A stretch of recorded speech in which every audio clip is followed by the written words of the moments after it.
Listen, still your heart for a moment. Feel the rhythm inside your chest, the beating drum of life. Now inhale. That breath is not yours. It is loaned. It is holy. It is divine. Life is divine breath, never waste it. From the first page of Scripture, this truth thunders. Genesis tells us that man was formed from the dust. Cold clay, empty shape, lifeless figure, but then the Eternal One stooped down. The Creator, who speaks galaxies into being, bent low over the soil. And what did he do? He breathed, and the Lord God formed man of the dust of the ground, and breathed into his nostrils the breath of life, and man became a living soul. Genesis 2:7. The breath made the man. The breath turned dust into destiny. The breath transformed nothing into someone. Life is divine breath. Wind face the breath of God. This is no ordinary breath. It is not mere air. It is spirit. It is essence. It is the spark of eternity carried within mortal flesh. When God breathed into Adam, he did more than animate a body. He imparted purpose. The divine breath is not simply existence, it is assignment. You live because God breathed. You move because God sustains. You exist because God wills. The prophet Job declared, "The Spirit of God has made me, and the breath of the Almighty gives me life." Job 33:4. Without that breath you are nothing. Without that breath you return to dust. Coffin wasted breath, but look at the world. Look at the multitudes wasting the breath that God has given. Breath is spent on lies. Breath is poured out in curses. Breath is wasted on empty arguments, gossip, slander, and complaint. Men and women spend their days chasing shadows, drowning the divine breath in pleasures that cannot satisfy. The psalmist cries, "Man is like a breath, his days are like a passing shadow." Psalm 144:4. Yet how lightly we treat it. Every cigarette that destroys the lungs, every word of hatred that poisons the soul, every night spent in rebellion, all of it wastes the divine breath. But listen, this is not just tragedy, it is judgment, for one day the giver of breath will require it back. This night your soul is required of you. Luke 12:20. Dashing away breath restored, yet our God is merciful. He does not merely give breath once, he restores breath again and again. Ezekiel stood in the valley of dry bones, skulls cracked, skeletons scattered. Death had reigned for generations. But the Lord said, "Prophesy to the breath, prophesy, Son of Man, and say to the breath, Come from the four winds, O breath, and breathe upon these slain, that they may live." Ezekiel 37:9. And Ezekiel obeyed, and the wind of God roared, and the bones rattled, and the army rose. This is the divine breath, able to raise the dead, able to restore what has been lost, able to awaken what sin has slain. And in the New Testament the pattern repeats. The disciples hid behind locked doors, trembling in fear. Then Jesus entered, the resurrected Christ, the Lord of life, and he breathed on them and said, "Receive the Holy Spirit." John 20:22. Do you see? Creation began with breath. Recreation began with breath. Revival begins with breath. Life is divine breath, never waste it. Hourglass not done a vapor, but here is the sobering truth. Life is short. James warns, "You are a mist that appears for a little time and then vanishes." James 4:14. A vapor, a fragile wisp of air. You are here today, gone tomorrow. Your breath will one day stop. If life is divine breath, and life is but a vapor, then wasting it is the greatest of sins. You were not made to squander your breath on endless scrolling, empty pleasures, or self-indulgence. You were not made to bury your divine gift under fear, doubt, or procrastination. You were made to pour it out, to declare truth, to sing praises, to pray without ceasing, to lift up the name of Jesus with every breath you've been given. Fire steward the breath, beloved. What will you do with your breath? The Lord has trusted you with his own Spirit. The holy breath of heaven dwells in you if you belong to Christ. Will you silence him, or will you let him roar? Paul writes, "Do you not know that you are the temple of God, and that the Spirit of God dwells in you?" 1 Cor 3:16. This Spirit, the very breath of God, has taken residence within you. Do not quench him. Do not grieve him. Do not waste him. High voltage, the urgency of breath. Consider this. Your breath could stop tonight.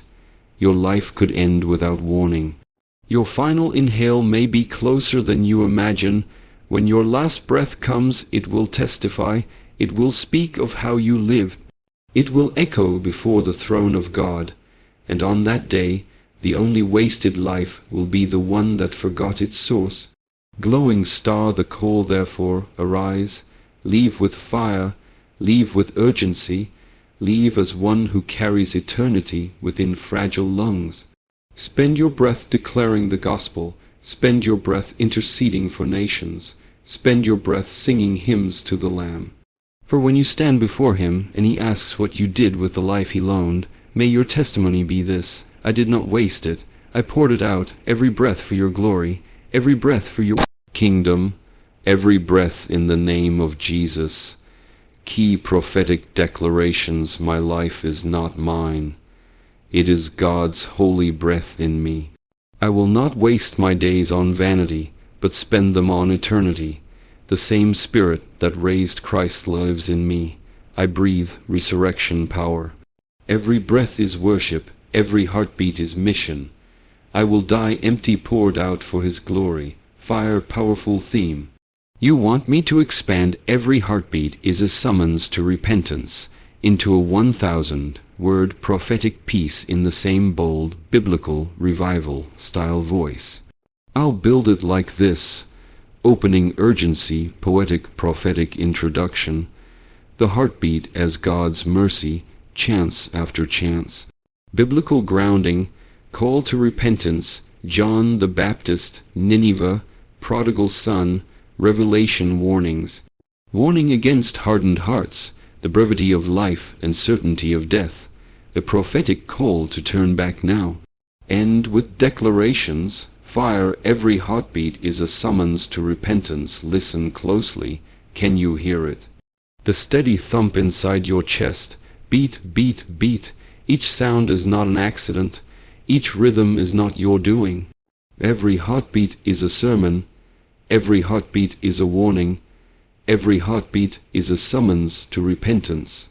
Beating heart, the mercy in the beat. You woke up this morning because God allowed your heart to keep beating through the night. You are alive because mercy refused to let you perish in your sleep. You may think your heart belongs to you, but it is God's drum pounding out his patience 1 second at a time. The prophet Jeremiah declared, "The steadfast love of the Lord never ceases. His mercies never come to an end. They are new every morning." Lamentations 3:22-23. What is mercy? Mercy is another heartbeat. Mercy is another sunrise. Mercy is another chance to turn back before it's too late. Stop sign the call of repentance from Genesis to Revelation. The voice of God is clear. Repent. John the Baptist thundered in the wilderness, "Repent, for the kingdom of heaven is at hand." Matthew 3:2. Jesus himself began his ministry with the same cry, "Repent and believe the gospel." Mark 1:15. The apostles carried it forth. God commands all men everywhere to repent. Acts 17:30. Why? Because sin is death, because rebellion destroys, because pride hardens, and because the beating heart does not last forever. Every heartbeat is an invitation to repent, but every heartbeat is also one heartbeat closer to the last. Balance the danger of delay. Many hear the call but say, "Tomorrow. Tomorrow I'll turn. Tomorrow I'll pray. Tomorrow I'll seek God." But listen, tomorrow is not promised. The rich fool said, "I will build bigger barns. I will eat, drink, and be merry." But God said, "This night your soul is required of you." Luke 12:20. You hear it, Every beat is urgent, every beat is grace, but the beats are not endless. The day will come when the heart stops and the opportunity for repentance is gone forever. Hebrews 3:15 warns, today, if you hear his voice, do not harden your hearts, today. Not tomorrow, not later, today. The hard heart vs. the soft heart, the danger is not just delay, it is hardness. The longer you ignore the summons, the harder the heart becomes. Pharaoh hardened his heart, and each plague only confirmed his rebellion. Israel hardened their hearts, and they fell in the wilderness. But when a heart softens, God moves quickly. Look at Nineveh. Jonah preached judgment, 40 days, and Nineveh shall be overthrown. But the people repented. They wept, they fasted, they turned, and God relented. Judgment turned into mercy. Why? Because they listened to the heartbeat and bowed before it stopped. Our glass not done life is short. Repentance is now, Scripture says. What is your life? For you are a mist that appears for a little time and then vanishes. James 4:14. You think you have years, but you may only have days. You think you have days, but you may only have moments. Every tick of the clock, every throb of the vein, every silent beat in the night, it all whispers, repent, repent, repent. Repentance is not despair. It is not punishment, it is gift, it is doorway, it is the only road to life. To repent is to agree with God, to turn from death, to run into his arms. The prodigal son wasted his inheritance. He sinned, he rebelled, he fell. But when he came to his senses, when he turned his heart homeward, the Father ran to him. That is repentance. That is life. That is what your heartbeat calls you to. Fire the judgment coming, make no mistake. Judgment is real. Revelation tells us of the day when the books will be opened, when the dead will stand before God, and each will be judged according to what they have done. Revelation 20:12. On that day, mercy will no longer call, the summons will be silenced, but today, while you yet breathe, the door of mercy stands open. The nails-scarred hands of Christ are stretched wide. His blood still speaks, his spirit still convicts. His heartbeat still echoes through yours. Turn, turn, turn. Raising hands, the joy of repentance. Do not think repentance is sorrow alone. Yes, it begins in tears. Yes, it is birthed in brokenness, but it ends in joy. Jesus said there is more rejoicing in heaven over one sinner who repents than over 99 righteous persons who need no repentance. Luke 15:7. When you repent, heaven throws a feast, angels rejoice, chains shatter, death flees, life explodes. Every heartbeat is not just a warning. It is an invitation to joy, to freedom, to eternal life. Sparkles the final beat. One day your heart will beat its last. And then the question will echo through eternity. Did you repent? Did you turn? Did you answer the summons of your heart? Do not gamble with your soul. Do not presume upon tomorrow. Hear the call. Respond while there is breath in your lungs and life in your chest. For every heartbeat is a summons to repentance, and every summons is mercy, and mercy will not last forever. Turn now, repent now, leave now. Key prophetic declarations. My heartbeat is God's mercy. I will not waste it. Repentance is not shame, it is freedom. Delay is deadly. Today is the day of salvation. A soft heart moves God's hand. A hard heart invites judgment. I will answer the summons before my final breath. Fire powerful choice again. You want me to expand. The same spirit that raised Christ lives in me. I breathe resurrection power into a 1,000-word prophetic message in the bold, biblical revival style. Here's the expansion. Fire the same spirit that raised Christ lives in me. I breathe resurrection power. Listen. The tomb is empty. The stone is rolled away. Death has lost its grip. Hell has lost its chains. The grave could not hold him. Why? Because the Spirit of the living God entered the lifeless body of Jesus of Nazareth. The Spirit of holiness shook the foundations of the earth. The Spirit of power breathed eternity into his veins, and Christ arose, victorious, unshakable, eternal. And here is the mystery, here is the glory, here is the staggering truth the enemy does not want you to know. The same Spirit that raised Christ from the dead lives in you. Not a shadow of it, not a fraction of it, not a distant echo of it, the very same Spirit. Paul declares in Romans 8:11, "If the Spirit of him who raised Jesus from the dead dwells in you, he who raised Christ Jesus from the dead will also give life to your mortal bodies through his Spirit who dwells in you." Did you hear it? The resurrection Spirit is not only above you, it is within you. Not only for Christ, but for you. Sunrise resurrection is more than history. The resurrection is not just an event 2,000 years ago.